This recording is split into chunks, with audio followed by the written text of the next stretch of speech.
All right, guys, so I know we got some quarantine type stuff going on, but you know what? I made a promise to you guys, and I'm gonna stick to it.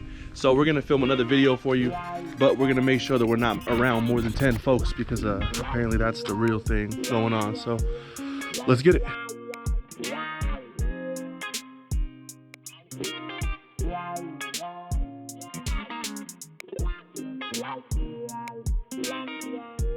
All right, guys, now it is freezing cold. It's about to rain, but I have made a promise to you guys and I intend on keeping it. So we're gonna finish this video.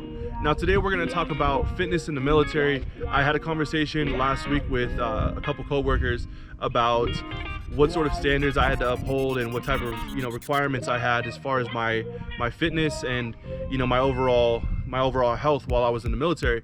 So I thought that conversation had a lot of great points that I could bring to you guys, because there are a lot of people that are looking to get into the military and they aren't necessarily sure on what sort of tests they're gonna have to take, what sort of shape they have to be in, what kind of workouts are you going to be doing while you're in the military and stuff like that. So we're going to cover all that stuff. I also want to let you guys know that I'm only going to be talking about the Army today because I have no experience in the Marines or anything else like that. So I will only speak about things that I know.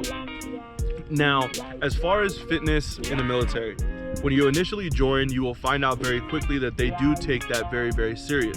If you are overweight, you have to get into shape and get into a certain category of like height and weight before you could actually join the military. So make sure that you're in good shape, that you start to run, do a lot of calisthenics, push-ups, sit-ups, and all that other stuff, because once you get into basic training, there was a lot of guys that you could tell were like pretty decent lifters. Like they looked like they lifted weights, and a lot of the guys that were bigger and had a lot of gains, those are the dudes that struggled the most when it came to getting smoked in the military or going on runs and upholding whatever sort of standards we might have had. So with that being said, it makes more sense for you to be part of the other percentage of people that had a really, really easy time when it came to the physical part of being in basic training. And those guys were the smaller, slender, leaned out cross-country looking guys that made it really, really easy to do their runs and their physical fitness tests, all that stuff. Now, once you get out of basic training, you're gonna be in great shape. Your stamina is gonna be through the roof. You're gonna be like a whole nother person. And you will go over to AIT. AIT is where you're gonna learn how to operate within or inside of your MOS.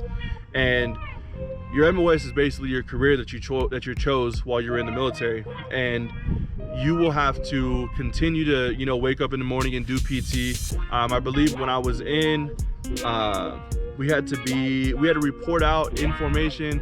I believe at like 06:15 was when we had to be there. You do like, I don't know, maybe an hour or so of PT, then you go eat. So you're still gonna have to do all that stuff while you're in AIT. So don't think that once you're done with basic that you just don't have to do it no more.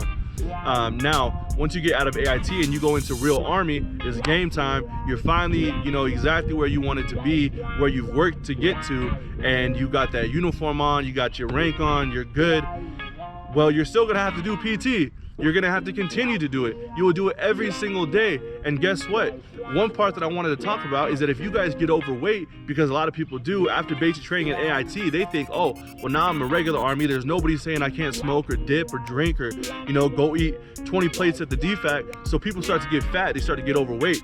And from there, you're gonna get put into remedial PT. You're gonna get flagged, and more than likely, if you're overweight, you're probably not gonna pass your PT test, so you get flagged and barred there too. So it's very real. You guys can get kicked out or barred from the military for being overweight or for not passing the APFT, which is the Army Physical Fitness Test. So the Army Physical Fitness Test consists of a 2-mile run, and you have to do it within a certain amount of time. You have to do a certain amount of push-ups within 2 minutes and a certain amount of sit-ups within 2 minutes. And if you do not pass those things within your required time, you will fail, and you'll have to do remedial PT.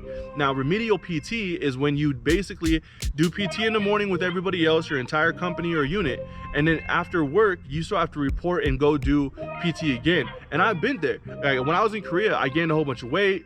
And to be completely honest, at one point in time, like I was in really, really great shape. Like I was in stellar shape. I was lifting every day. I was eating right, doing all that stuff. And before that, I had gotten into, you know, into remedial PT, and that's what really, you know, put me into shape. So once I got done with that and they released me from it, I had a pretty solid foundation to build off of, and ended up, you know, whatever. So then it's just very, very important for you guys to remember that you don't want to slack on, you know, working out. Make it something that, you know, that you do every single day, because your regular PT in the morning is not going to cut it. It's not going to keep you in shape, because you're probably going to be eating, you know, whatever you want, unless you're super health conscious and all that other good stuff and pushing yourself 120,000% every single day during PT. A lot of times that is not enough. So you're going to have to supplement again with going to the gym on your own time after work, making sure you're getting in your workouts, that you're doing everything that you need to do to stay ready for the military. So with that being said, honestly, that's basically it. It's not super crazy. If you're not a physical person, if you don't like to work out and all that stuff, you better figure that stuff out before you join, because they will make you love it and you will have to love it. So if you're looking at joining the military, that's the sort of stuff that you can expect. My last tip for you guys is to, you know, is to make sure you guys are doing calisthenics and running before you join. That is the biggest thing ever. Do push-ups, do sit-ups, do leg raises, leg lifts. Like, keep your legs strong though too, because you want to be able to run fast. And you know, when you've got to do battle buddy carries and you've got somebody on your back and you got to run a certain amount of you know, a certain amount of whatever, you're going to be able to do it to the best of your ability, and you're going to be able to do it super, super well. And you don't always want to be dying, you know what I mean? So keep your stamina up. You want to be able to run around while you're in full battle rattle and you got your weapon ready and you're good, and you're not going to be out of breath. Because if you are out of breath, or if you don't have very good stamina, honestly, talk to hunters. Hunters are the same way. People that go out and actually have to, you know, run after their food or whatever, and they got to shoot it and kill it, is the same thing. Because if you are holding a weapon looking at shooting another person that's shooting back at you, you don't want to be like, it's not going to work. You need to be calm, cool, and collected, and make sure that what you're doing in the gym is going to help you in your everyday life when it comes to being in the military. So once again, that is all I have to say about it. If you guys are looking at joining the military, these are the steps that you guys need to follow. This is the stuff that you can look forward to.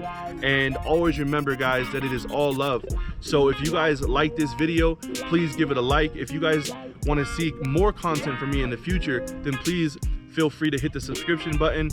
And there's also a notification bell, and that notification bell is gonna let you guys know anytime that I drop a new video. So with that being said, it is all love, guys. Have a good day.